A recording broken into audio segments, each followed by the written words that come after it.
Okay, so we are here with Cyrille from Sailing Performance, one of the world's best sailing analysts. So Cyrille, you've been involved with America's Cup campaigns and Volvo campaigns and Sail GP. So you basically been involved with everything, right? With a lot of those classes, yeah, for sure, over the years. Amazing. So the purpose for this is to try and give some maybe expert idea to all sailors, let them be professionals or the average Joe, or just everyone who wants to improve, and give them some idea on what are you doing with those teams and how it can maybe applied to to other sailors around the world. Yeah, so basically, yeah, I'm sorry, yeah, you want me to start there? Yeah, no, so basically the idea behind my company is really to look at mostly numbers.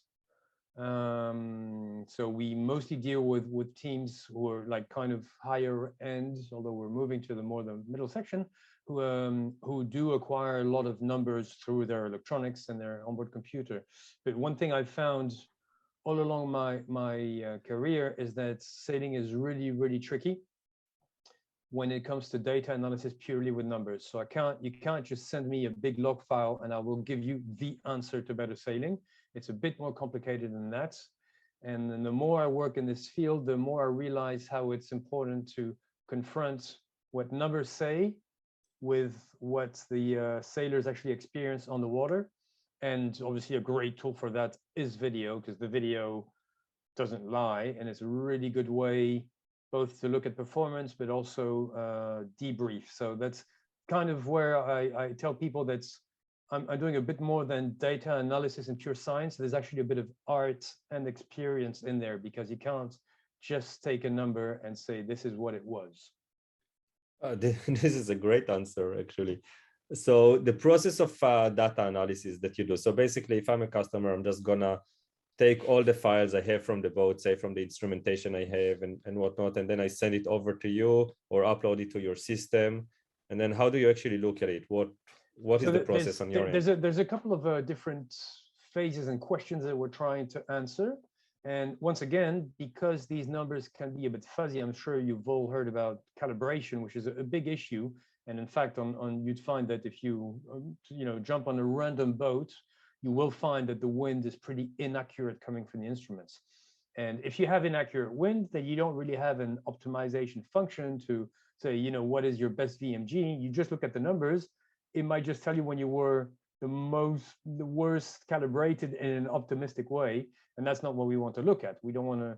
So the first really layer of the whole process is to work on calibration. And so our tools allow you to, first of all, evaluate calibration of the wind, your speedo, and anything other sensor you might have on board. So the first side effect is that the next day you go sailing, you will come on board with some updates you can put into your electronics to have a better calibration. And we then, since we have this calibration, we can now post-calibrate your log. Since your log of data was not very accurate, by doing this exercise, we can now render it a bit better and more accurate, and we can start looking at numbers. And so here there's another layer of all kinds of different things we're going to be looking at. So we're going to look at, first of all, just to evaluate general quality of the day. How good were you in terms of performance? And to do that, we look a lot at your history, maybe. How well did you do yesterday? How well did you do last year in the same regatta? Potentially, if you have data from other boats, we can compare you to other boats. So I have a general feel for how good the day was, taking into account maybe very specific conditions as well, like how was the sea state, was there a lot of wind shear, and all these things will mingle up inside this calibration issue. So once we have that, then we might start delving into the interesting part, which is explaining why. So you were fast or you were not so fast. Let's look at why. And in that sense, we will look at all the kind of indicators and factors, things you can influence. So what can you influence on the boat? Well, obviously, the way you drive is going to count. We're going to look at the balance of the boat, and the balance is really defined by how much heel did you have, how much bow down did you have and trim.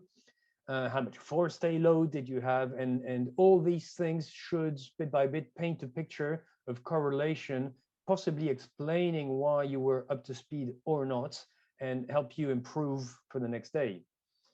And the third part is maybe a bit more longer term. We're trying to bit by bit build what we call maybe a blue book or a guidebook for your boat on what are its points of best sailing, what are the ranges of each of your sails, when should you change sails or not, when can you offer not to change sail and accept a little performance hits for a while. For instance, if you're offshore sailing two-handed, it might be very costly to change sails, so you might accept to not change sail for a while, but we need to quantify, evaluate what the loss might be on that. And then there's other things like just building targets, what is your polar? And for getting back to offshore boats, we have multiple types of polars. We have what we call a performance polar, which is something you should try to achieve, but you can't achieve in the long run. But we also have what we call navigation polars, which are more to do with routing, where it's got a more statistical approach of, we know we can't achieve the highest performance numbers all the times, but to do a routing, we might accept to work on a polar that's not quite as fast and not quite as high upwind, just because we know it's more realistic. And so extracting all those targets, and maybe targets of what's my optimal heel target when I'm sailing upwind, how much bow down should I be when I'm sailing downwind in 15 knots of wind, where should my crew be on the boat? That's all these things that we try to extract, so that bit by bit, you're building this guidebook of your boat where this is how you should set up your boat for optimal settings, and then obviously you're going to slightly adapt those to the conditions. So all of this, this is actually a lot of quite high level stuff. And I'm assuming that most of the time, the professional teams, like if we've been working with the Volvo teams or with the IMOCA teams or America's Cup or whatnot, they might understand all of that and they might be in the mindset of doing all of that.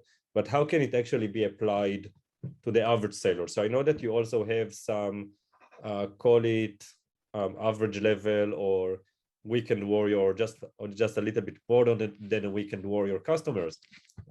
They might be doing the fastnet races or the scene to O-bars or whatnot, but how all of that can apply to them, and is it a different process that you do with them, or is it very similar? Yeah, the concept and the philosophy is going to be quite similar, to be honest. They might not go quite in depth, like obviously the very high ends, they might have foils and we're really testing what rake you should have and all that. That's not the case on your more average boat, I guess. But your more average boat is still trying to answer the questions, as in, what is my best VMG mode? How much do I lose if I go low and fast when I'm going upwind rather than point really high? And these are questions that they're not that hard when it's displayed properly. It makes a lot of sense. People understand that. Understanding the effect of heel, people will understand that, and it's pretty easy to adapt once you're back on the boat. If you've identified clearly that when your boat heels over too much, you just really start having a lot of leeway, your boat goes sideways. First of all, they will see it on the race course, but now they can actually put a number to it. And most boats will have a heel sensor, and you can have a display showing heel. And it's really easy with our tools to build a table that says when you're upwind in 12 knots, you should not go over 18 degrees of heel. Then once you know that, you can, make a plastic sheet out of it and stick it on the boat, and you've got your target, and you're sailing on your Sunday race, and you'll be very careful not to go over 18 degrees of heel, and you will see your performance improve 100%. So I think it's more accessible than it sounds, and it's not all crazy rocket science for the America's Cup only. I think it really, really talks to your average Joe today. I think that the technology in general has been trickled down quite a lot from those boats to the average Joe, and I think that most sailors that we talk to today, let it be on the keel boats or sports boats or even dinghies, they're a little bit more their mind is a little bit more set to do that, right? To look at numbers, to sail by the numbers, to look at data points, and all of that. Do you feel the same? Absolutely, and I think the real breakthrough that's going to come in the near future is all this automation part, which implies artificial intelligence. But that will be the breakthrough because, and we want to avoid the users to have to do the work themselves of filtering, calibrating, and picking the right places and what do I plot versus why. If we can really automate that and go even further and having some kind of AI type of coach who could give you comments on what it observes, this will be the right breakthrough, because then it'll be everyone will have these types of products, and if you don't have it, you will be left behind, you will be slower. Yeah, that's very true. Obviously, I think so. That this kind of type of things will be helpful and will drive performance forward to everybody. It's interesting to see if people will accept the AI coach. I know that what we do, we try to help you focus on the important bits, on the important nuggets of the sailing and those golden moments. We still don't give you the insight, or we don't give you the recommendation on how to improve things. And is this something that you see that might happen in the near future? Do you think it's going to be valuable in the near future? For me, that is people will want that, or people will clear. still want the integration, the interaction with the coach? Oh, I think you can't. I mean, there will always be added value for having a coach. There's no question about that. Just because of the time of the water, if a coach is on the water with you, he can spot a lot of things. Like he can look around and he can spot what other boats are doing. He can look at sea state and all that for sure. So it's going to be an incremental process. But just the fact of being able to automatically identify the interesting bits. Like I see for us, even at the high level, it is such an added value that you go into a debrief and you don't have to look through 3 hours of racing if you're lucky, and 2 weeks if you're not. It's like having already those bits pre-cut out for you is just it's a massive help, because it takes so much time to process that information, and then incrementally from that. I don't think we're not there yet where there's like a full AI coach which tells you what to do, but bit by bit, we'll see in the next couple of months and years, we'll have AI that can spot things, because AI is so good at doing this kind of correlation of mixing so many different variables, which can be sometimes tricky for a human being. The AI, for them, it's really easy. I just take 100 of different variables and I find a pattern that a human being might not. And this is really interesting, because this can come out with insights that maybe we haven't spotted. And yes, in the beginning, which we might still need a coach or a human being to just look at what the AI spotted and validate whether it's interesting or not. And then I think this will become a very regular, normal process in our lives very, very soon. Yeah, I hope so, for sure. That's I think what we all work towards. That's good. You mentioned that you used, or that some tools, and especially our tools a little bit, helped you with some of the pro teams. We're not going to mention which ones, obviously. Can you walk us through that process a little bit of what you've been doing and how it helped you to save a lot of time? Yeah, so basically some of the pro teams, like they would hire our services, not just our tools, but our actual services. And we will go on site, usually side by side with a coach. And the coach is really busy on the water, just taking everything in, communicating with the team, looking at the race committee, and there's just so much going on that we can sit in the background and do a lot more note taking, and then obviously all this video parts is really really crucial, because the second we set foot back on land, especially these days in some of the circuits, is really, really dense. You got a long day on the water. You want to go straight off the boat, straight into a debrief room. And you do not have 2 hours to process the video and pick the right spots. So using the Kinetix AI system is a great help, because you can really step right into the debrief room, and there's already, everything is pre-cut up. and you might have spotted or chatted with the coach on the water and said, okay, today's theme is really clear. We need to improve our jives.